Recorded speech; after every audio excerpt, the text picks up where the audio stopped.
Bonjour et bonsoir.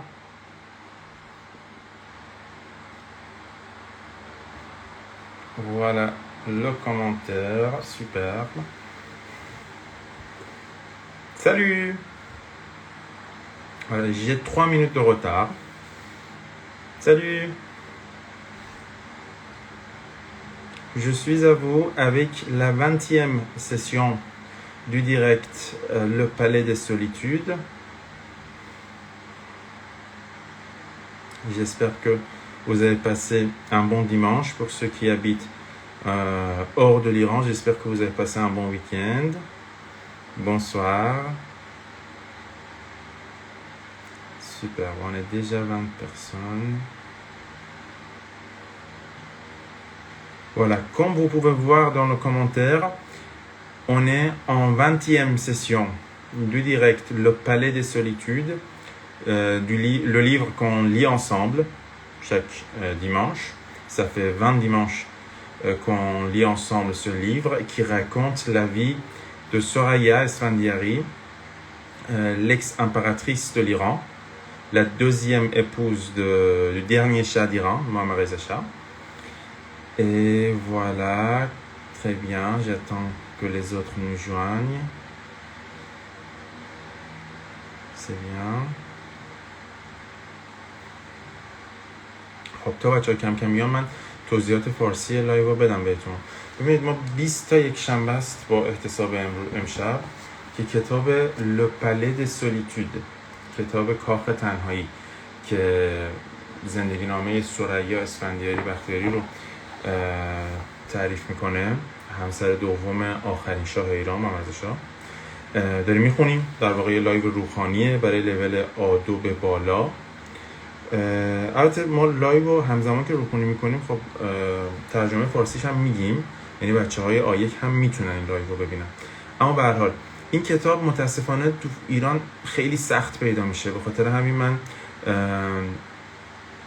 PDF رو توی کانال تلگراممون گذاشتم. میتونید کانال تلگرام برین PDF کتاب رو دانلود بکنین، همیشه کنار دستتون باشه. حالا پرینت میتونین بگیرین یا نسخه PDF راحت هستین، هر جور که خودتون راحتین. و ما این کتاب رو شروع کردیم خوندن و الان که جلسه 20 19 جلسه قبلی کتاب رو نشون دادم، هم عکسش اینا، Le Palais des Solitudes، ثریا اسفندیاری بختیاری، عین همین کتابی که الان دست منه، عینش PDFش توی کانال تلگراممون هست. هر هفته که اعلامیه میذارم که مثلا امشب لایو داریم، روی اون PDF من ریپلای میکنم که خیلی راحت بتونید PDF رو پیدا بکنید. 19 جلسه قبلی واسه کسایی که تازه حالا میخوان لایو رو بهمون بپیوندن، توی کانال یوتیوب برعکس لایو سه شنبه ها که تو کانال تلگرام آرشیو میشه، این لایو یک شنبه ها توی کانال یوتیوب آرشیو میشه. پس PDF کتاب تو کانال تلگرامه، اما 19 قسمت قبلی توی کانال یوتیوب هست، میتونیم بریم ببینیم. و امشب جلسه 20 مونه. یه حالا توضیح مختصری بخوام بدم، ما جلسه آخری که با هم دیگه داشتیم که فکر می‌کنم 2 یا 3 هفته پیش بود، صحبت اینو کردیم که بالاخره جنگ تموم شد و خانواده ثریا تونستن از ایران برن، یعنی تونستن برن نزدیکی شهر زوریخ، جایی که حالا مادر ثریا میتونست زبان مادری خودش رو آلمانی صحبت بکنه. از اون حالت غریبی که توی اصفهان داشته توی ایران وقتی زندگی میکنه، از اون حالت غریبی در میاد و میتونه با زبان مادریش دیگه صحبت بکنه. مادرش خیلی خوشحاله از این قضیه، خود ثریا هم خوشحاله و برای اینکه فرانسوی یاد بگیره میبرنش توی کالجی به اسم پرنتانیر، ثبت نامش میکنن که یه کالج خیلی حالت لاکچری تور بوده و موقع ثبت نام از توی پنجره تو حیاط رو نگاه میکنه ثریا، همزمان که پدرش داشته برگاه ثبت نام امضا میکرده، پنجره نگاه میکنه، میبینه همه دخترای همسن و سال خودش آرایش کرده، لباسای خیلی خوشگل پوشیده، درگل و برگلن، و از این قضیه خیلی ذوق میکنه ثریا، چون یعنی از ایران اومده بیرون، تو ایران با چه دخترای همسنش همش به فکر شوهر کردن و منتظر پرنسس نمیدونم سوار بر اسب بودن و به جز شوهر کردن به هیچی فکر نمی‌کردن. و این قضیه رو مخ ثریا بود، خیلی دوست نداشت که با همسن خودش تو ایران بگرده. حالا اومده بود توی جمعی که بالاخره کسایی که تو دور و برشن، کسایی که همسن سال خودشن، طرز فکرشون شبیه ثریا و ثریا از این قضیه خیلی خوشحاله. آخرین جلسه‌ای که یاد گرفتیم با هم دیگه خوندیم، یعنی در واقع سرایا پدر مادرش دارن برگه‌های ثبت نامش امضا میکنن، اون از تو حیاط بچه‌ها رو میبینه، خیلی ذوق میکنه، آخ چون من قراره از این بعد اینجا درس بخونم. و هدف اصلی هم که توی مدرسه نوشتنش اینه که بتونه زبان فرانسویشو کامل یاد بگیره و ادامه بده. این آخرین قسمت از جلسه آخر لایومون بود که با هم دیگه خوندیم. صفحه 30 پاراگراف سوم از اونجایی که میگه La printanière a brillé des jeunes filles de 13 à 20 ans blablabla، از اونجا در واقع میشه جلسه امشبمون که جلسه 20 باشه.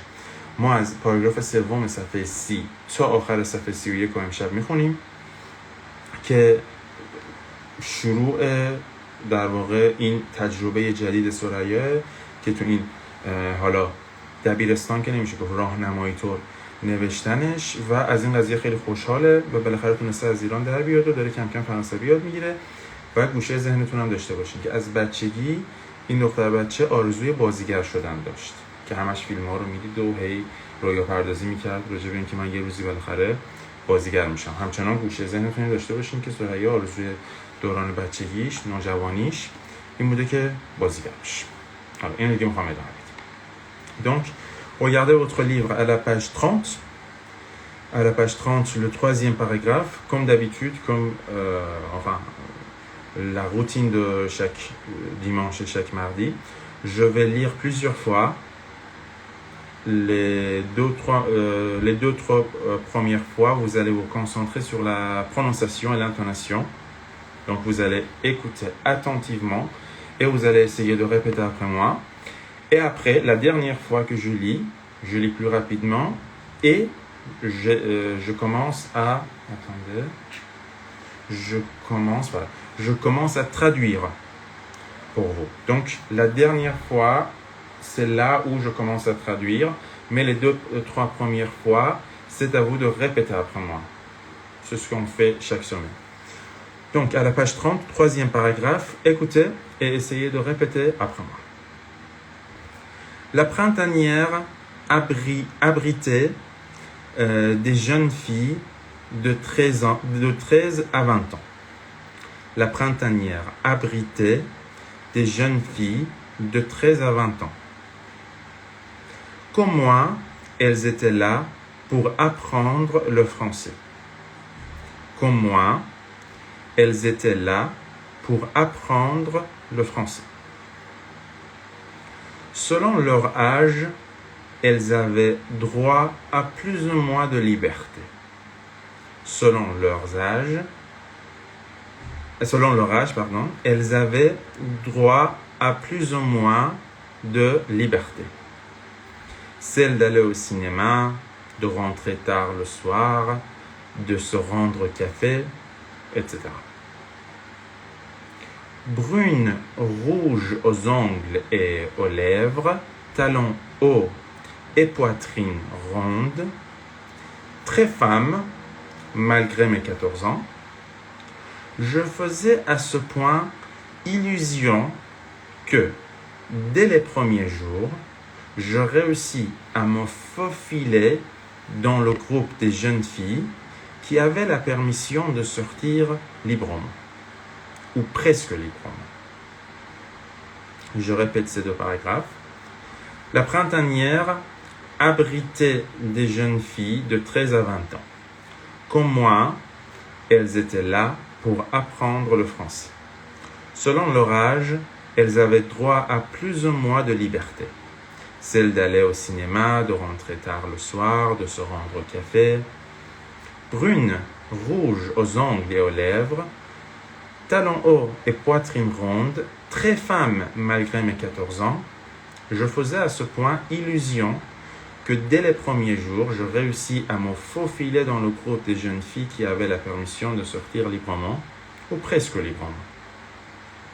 C'était magnifique de pouvoir aller au cinéma, de boire une limonade à la terrasse d'une brasserie, de parler chiffon, de s'extasier devant les vitrines de vêtements. C'était magnifique de pouvoir aller au cinéma, de boire une limonade à la terrasse d'une brasserie, de parler chiffon, de s'extasier devant les vitrines de vêtements, un paradis jusqu'alors interdit. Un paradis jusqu'alors interdit. ببینیم تا اینجا این سه تا پاراگراف چی میگه. پرنتانیر جایی بود که به دخترهای بین 13 تا 20 سال پناه میداد. یعنی دخترهای بین 13 تا 20 سال اونجا میموندن. مثل کالجی بود که اونجا در واقع بهشون پناه داده میشد، اونجا اقامت داشتن. اینجا فعل ابریته رو داریم. ابریته یعنی پناه دادن. سانزابری میشه بی خانمان. سانزابری رو احتمالاً قبلا شنیدیم، به گوشتون خورده. سانزابری که میشه بی خانمان. ابریته هم همونه، هم خانواده‌شه. فعل ابریته یعنی پناه دادن. پس پرنتانیه این مدرسه‌ای که توش ثبت نام کرده بودن سوریا رو به دختره 13 تا 20 سال پناه میداده و مثل من اونا اونجا بودن که فرانسوی یاد بگیرن. Comme moi, elles étaient là pour apprendre le français. حالا با توجه به سنشون سلان لاغج اونا یه سری آزادی حالا نسبی داشتن. آزادی که بتونن برن سینما، بتونن شب دیرتر برگردن، بتونن برن یه کافه بشینن. این آزادی‌های نصف و نیمه رو، آزادی‌های نسبی رو نسبت به سنشون سلان لاغج داشتن. دخترای بین 13 تا 20. حالا شروع میکنه خودش رو توصیف کردن. ببینید اینجا داستان خیلی مهمه. ما قراره سوریای 14 ساله رو از نظر ظاهری تصور بکنیم. سوریای 14 ساله برخلاف سنش میگه مالگره می 14 ans، برخلاف 14 سالگی که حالا به نظر خیلی سن زیادی نمیاد، داره خودش رو توصیف میکنه. برون، مای قهوه‌ای داشته. روژ aux ongles et aux lèvres، هم لباش قرمز بوده هم ناخناش. یعنی ناخناشو رژ قرمز میزد، ناخناشو لاک قرمز میزده، لباشو رژ قرمز میزده. ناخنا و لبام قرمز بود، موام قهوه‌ای بود. تالون او، کفش پاشنه بلند. پواترین روند، سینه های گرد. یعنی میخواد بگه حالا با توجه به اینکه دختر 14 ساله بودم سینه هم در اومده بود مثلا. پواترین روند. très femme malgré mes 14 ans. خیلی خانوم بودم برخلاف سنم که 14 سال بیشتر نبود. خیلی ظاهر خانومانه‌ای داشتم. très femme malgré mes 14 ans. Je faisais à ce point illusion que dès les premiers jours, je réussis à me faufiler dans le groupe des jeunes filles qui avaient la permission de sortir librement, ou presque librement. و با توجه به این ظاهری که داشتم که حالا بیشتر از سنم میخورد، این توهم رو داشتم که از همون روزای اول میتونم، حالا ما تو فارسی میگیم برخوردن یا یواشکی داخل یه چیزی شدن، یواشکی رخنه کردن. فوفیله، se faufiler dans quelque chose. اینجا فعل جدیدیه که یاد میگیریم. se faufiler dans quelque chose. میگه توهم اینو داشتم که موفق میشم تو همون روزای اول برم تو اون اکیپ دخترایی که میتونستن راحت، سنشون بیشتر بوده، میتونستن راحت برم بیرون و بخورم توشون، باشون رفیق بشم، برم شبا بیرون، دیر بیام خونه، برم سینما، برم کافه، برم فلان. این توهمو داشتم که این اتفاقو، این کارو میتونم بکنم. حالا باز دوباره ادامه بدیم. تا اینجا رو ترجمه کردیم. Répétez après moi. Hélas, très vite, un professeur allait découvrir la supercherie. Hélas, très vite, un professeur allait découvrir la supercherie. Un soir, alors que pomponné, je franchissais la grille du collège, ce professeur m'agrippa le bras. Répétez. Hélas, très vite, un professeur allait découvrir la supercherie. Un soir, alors que pomponné, je franchissais la grille du collège, ce professeur m'agrippa le bras. Soraya, me dit-elle, l'air revêche, retourne dans ta chambre. Retourne dans ta chambre. Tu n'as pas le droit de quitter la printanière. Tu n'as pas le droit de quitter la printanière. Si tu veux sortir le soir, il nous faut une autorisation écrite de ton père. Si tu veux sortir le soir, il nous faut une autorisation écrite de ton père. Désolé, j'ai un peu soif.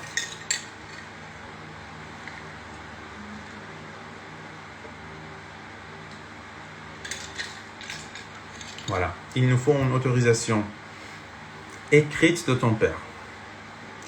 Mon père, j'étais perdu. Pour lui, j'étais une Najib. Et une Najib ne va pas au cinéma le soir. Une Najib ne se maquille pas. Une Najib ne doit pas regarder les hommes. Mon père, j'étais perdu. Répétez. Mon père, j'étais perdu. Pour lui, j'étais une Najib. Et une Najib ne va pas au cinéma le soir. Une Najib ne se maquille pas.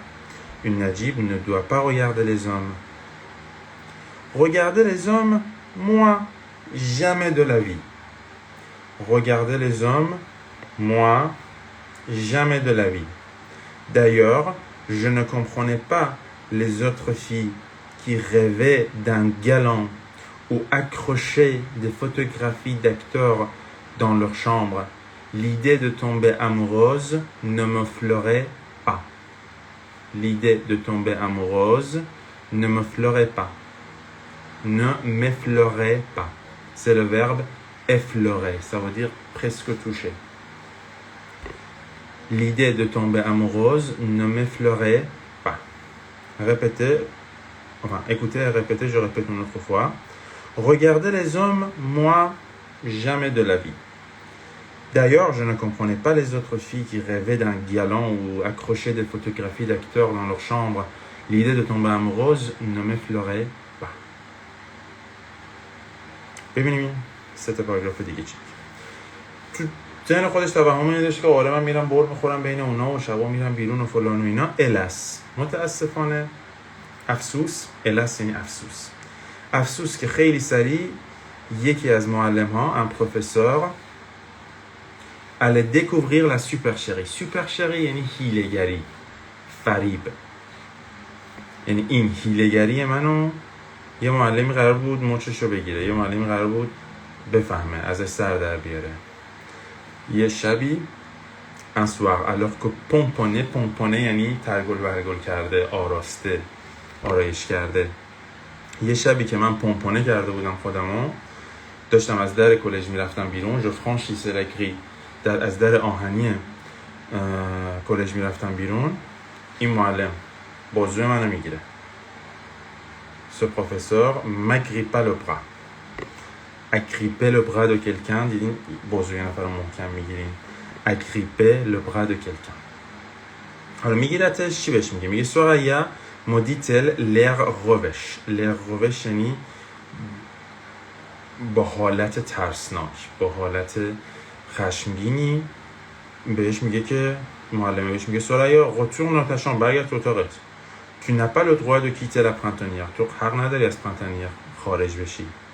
Si tu veux sortir le soir, il nous faut une autorisation écrite de ton père. اگه میخوای بری بیرون، باید برای ما اجازه نامه کتبی پدرت رو بیاری. Autorisation écrite de ton père. پدرم بدبخت شدم. J'étais perdu. J'étais perdu اینجا معنی confused بودن تو انگلیسی، یعنی گیج شدم، حالم گرفته شد، یه همین چیزی. چرا؟ چون از نظر پدرم pour lui j'étais une نجیب. من یه دختر نجیب بودم. یه دختر نجیب شبا نمیره سینما. یه دختر نجیب آرایش نمیکنه. یه دختر نجیب به مردا نگاه نمیکنه. میگه چی؟ میگه pour lui j'étais une نجیب. une نجیب ne va pas au cinéma le soir. une نجیب ne se maquille pas. une نجیب ne doit pas regarder les hommes. حالا اینو میگه که آخرش به اون مردا برسه ها. میگه از نظر پدر من یه نجیب بودم که یه دختر نجیب آرایش نمیکنه، سینما نمیره و به آقایون نگاه نمیکنه. حالا میاد اضافه میکنه regarder les hommes moi jamais de la vie. من به مردا نگاه بکنم اصلا فکرش هم نکنم. jamais de la vie. هرگز همچین اتفاقی نمیفته. D'ailleurs, je ne comprenais pas les autres filles qui rêvaient d'un galant ou accrochaient des photographies d'acteurs dans leur chambre. من اصلا درک نمیکردم دخترای دیگه ایو که آرزوی یک مرد خوش تیپو دارن یا عکس بازیگرای مرد رو به اتاقشون آویزون میکردن. L'idée de tomber amoureuse ne m'effleurait pas. Effleurer یعنی presque toucher، یعنی از ما تو فارسی میگیم از ذهنم. ایده عاشق شدن حتی به ذهن من خطور هم نمیکرد. پس regarder les hommes داستان من نبود. من خواستم سینما برم. من دوست داشتم آرایش بکنم. دوست داشتم برم کافه بشینم. چیزی که توی حال سن پایین‌تر برام ممنوع بود دوست داشتم کارا رو بکنم. وگرنه اینکه مردا رو نگاه بکنم نه. حتی فکر عاشق شدنم به ذهن من خطور نمی‌کرد. Et tout cela. حالا میریم تا این چی ترجمه کردیم بریم سراغ پاراگراف جدید. Écoutez attentivement et essayez de répéter après moi.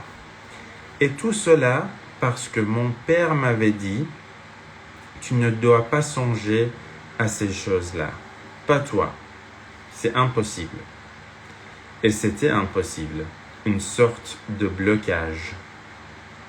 Et tout cela parce que mon père m'avait dit tu ne dois pas songer à ces choses-là.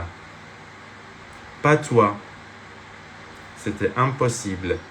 Une sorte de blocage. Il nous faut une autorisation écrite. Il ne me restait plus qu'à téléphoner à ma mère.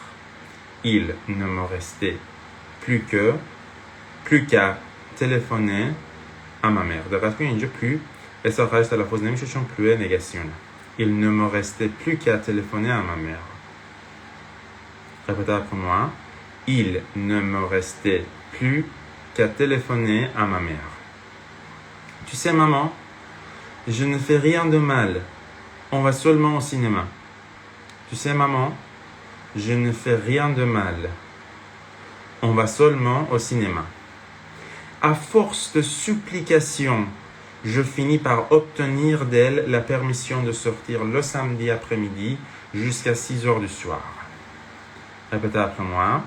À force de supplications, je finis par obtenir d'elle la permission de sortir le samedi après-midi jusqu'à 6 heures de soir.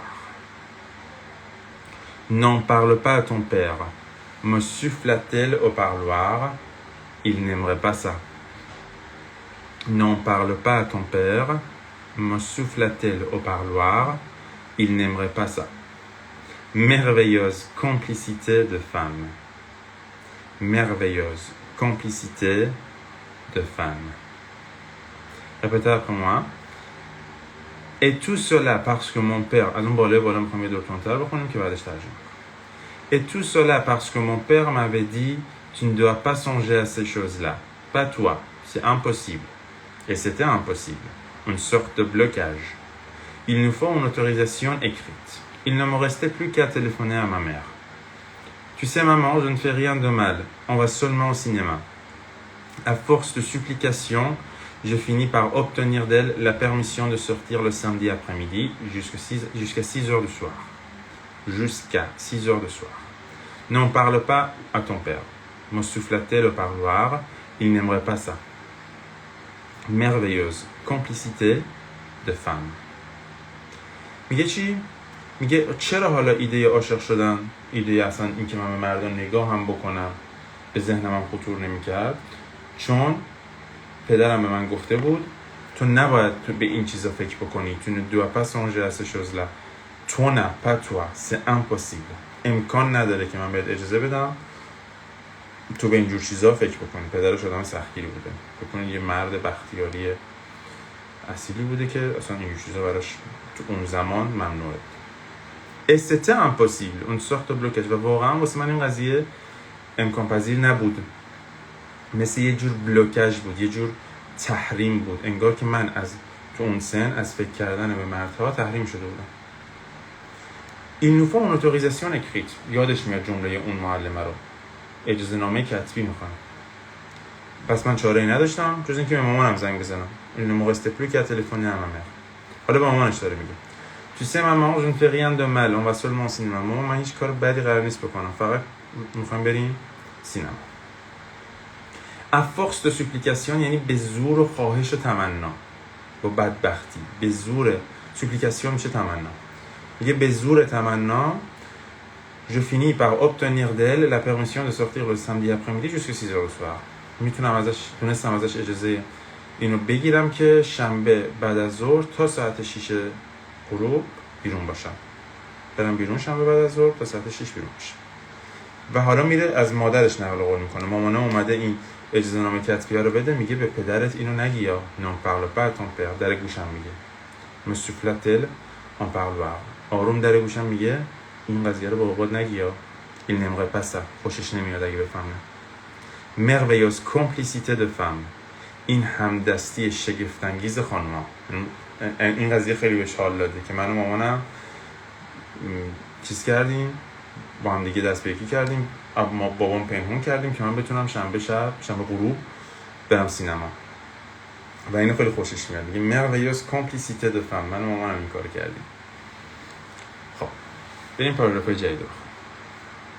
Ziegfeld Folly, Gilda, les plus belles années de notre vie, la symphonie pastorale, quelle était verte ma vallée, Hôtel du Nord, mes films du samedi après-midi.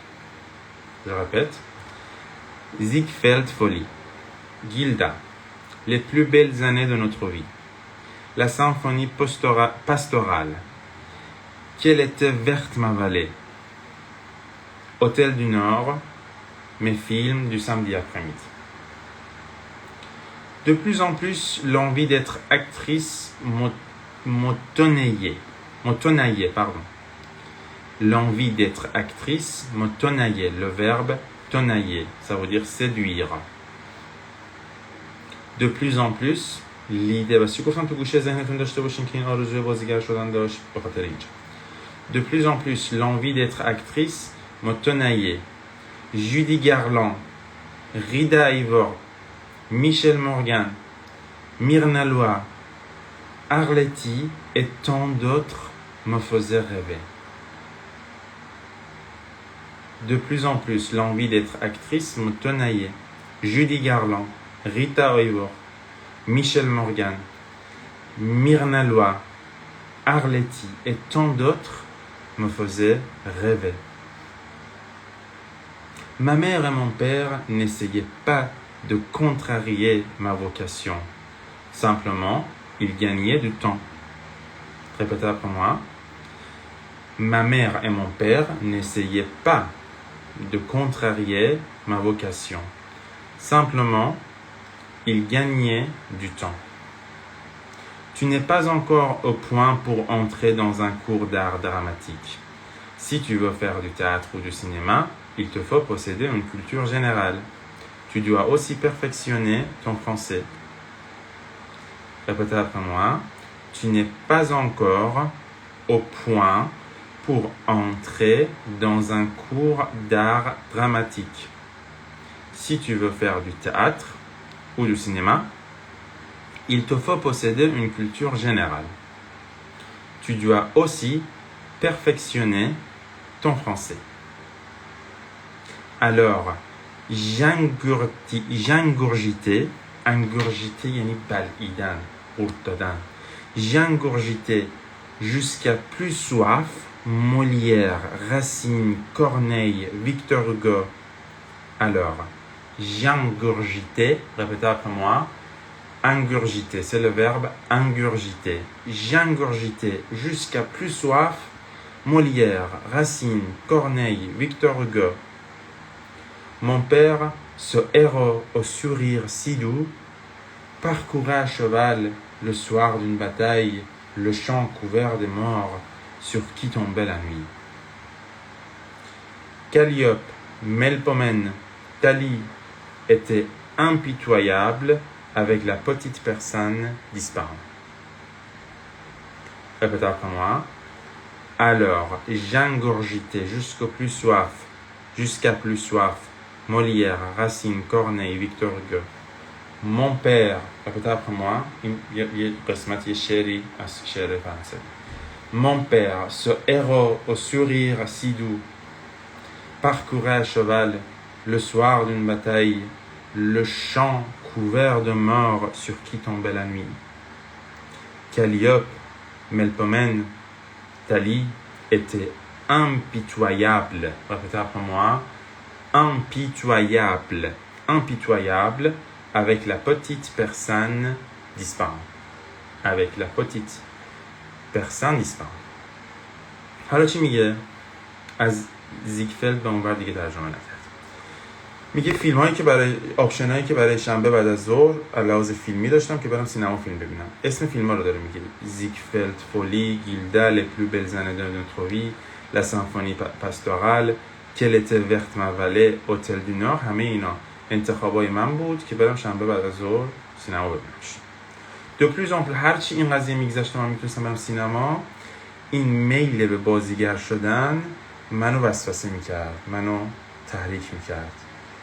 تنایه یعنی séduire. De plus en plus l'envie d'être actrice me tenait. بازیگرایی مثل جودی گارلان، ریتا ایوارد، میشل مورگان، میرنا لوا، ارلت و اینا و تان دوتر و بقیهشون me faisaient rêver.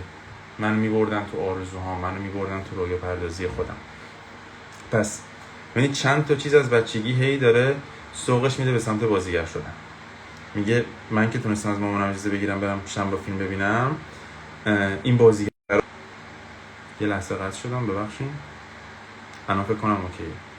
اگه صدا و تصویر منو خوب دارین لطفا تو کامنت ها بگین، یه تاییدیه به من بدین چون یه لحظه قطع شد. بازیگرا رو که میدیدم، میرفتم سینما بازیگر رو میدیدم، بیش از پیش این آرزو و میل من به بازیگر شدن افزایش پیدا می‌کرد، وسوسه می‌شد. پدر و مادر من این میل شدید من به بازیگر شدن رو جلوش وای نمیستادن. یعنی n'essayez pas de contrarier ma vocation. این میل منو کور نمی‌کردن، این تو ذوق من نمی‌زدن. simplement il gagnait du temps. فقط داشتن زمان می‌خریدن به امید اینکه این از سر من بیفته. پس پدر مادرش مخالفت 100% با بازیگر شدن ثریا نداشتن، صرفا سعی می‌کردن با حرفاشون زمان بخرن، بلکه به مرور زمان این آرزوی بازیگر شدن از سر من بیفته. Ma mère et mon père n'essayaient pas de contrarier ma vocation, simplement ils gagnaient du temps. حالا چجوری زمان می‌خریدن؟ با این جمله از پدر مادرش داره نقل قول می‌کنه. Tu n'es pas encore au point pour entrer dans un cours d'art dramatique. تو هنوز به اونجایی نرسیدی که بخوای وارد یک کلاس هنر دراماتیک بشی. Si tu veux faire du théâtre au cinéma, il te faut posséder une culture générale.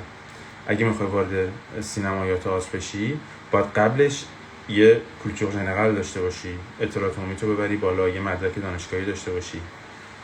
Tu dois aussi perfectionner ton français. تازه باید فرانسه هم بدون نقص باشه، فرانسه تو قشنگ ارتقا بدی. Tu dois aussi perfectionner ton français.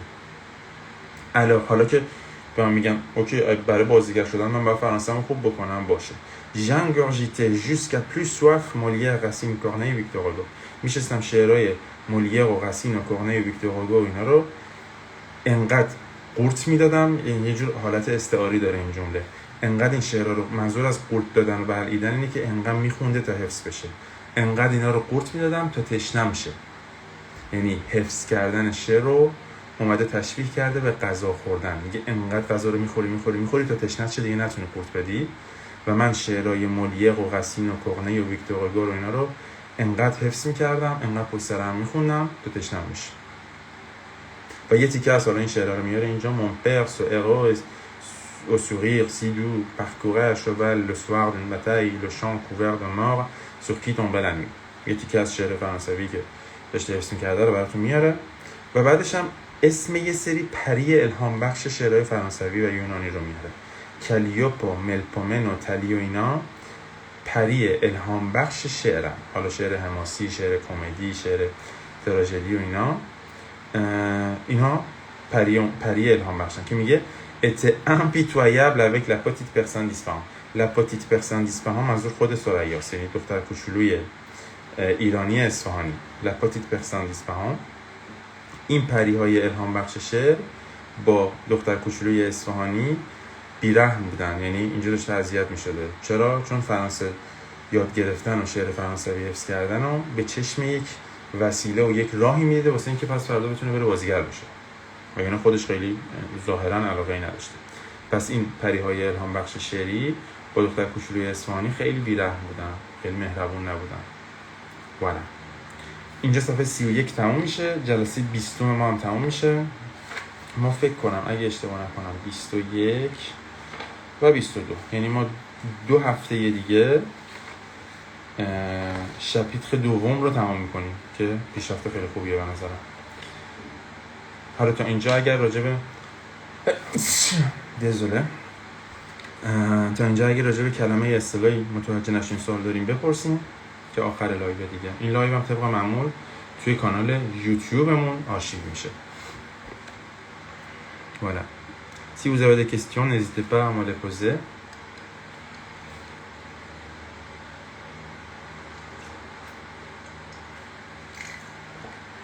J'ai trop soif, franchement. Voilà. Apparemment, il n'y a pas de questions.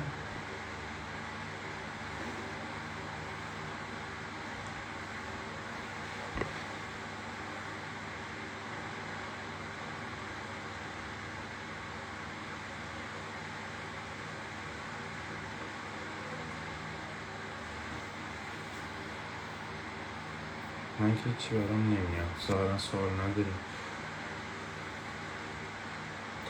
Je vous en prie, avec plaisir. Donc, je vous remercie de nous avoir accompagnés ce soir. J'espère que vous avez trouvé cette session utile.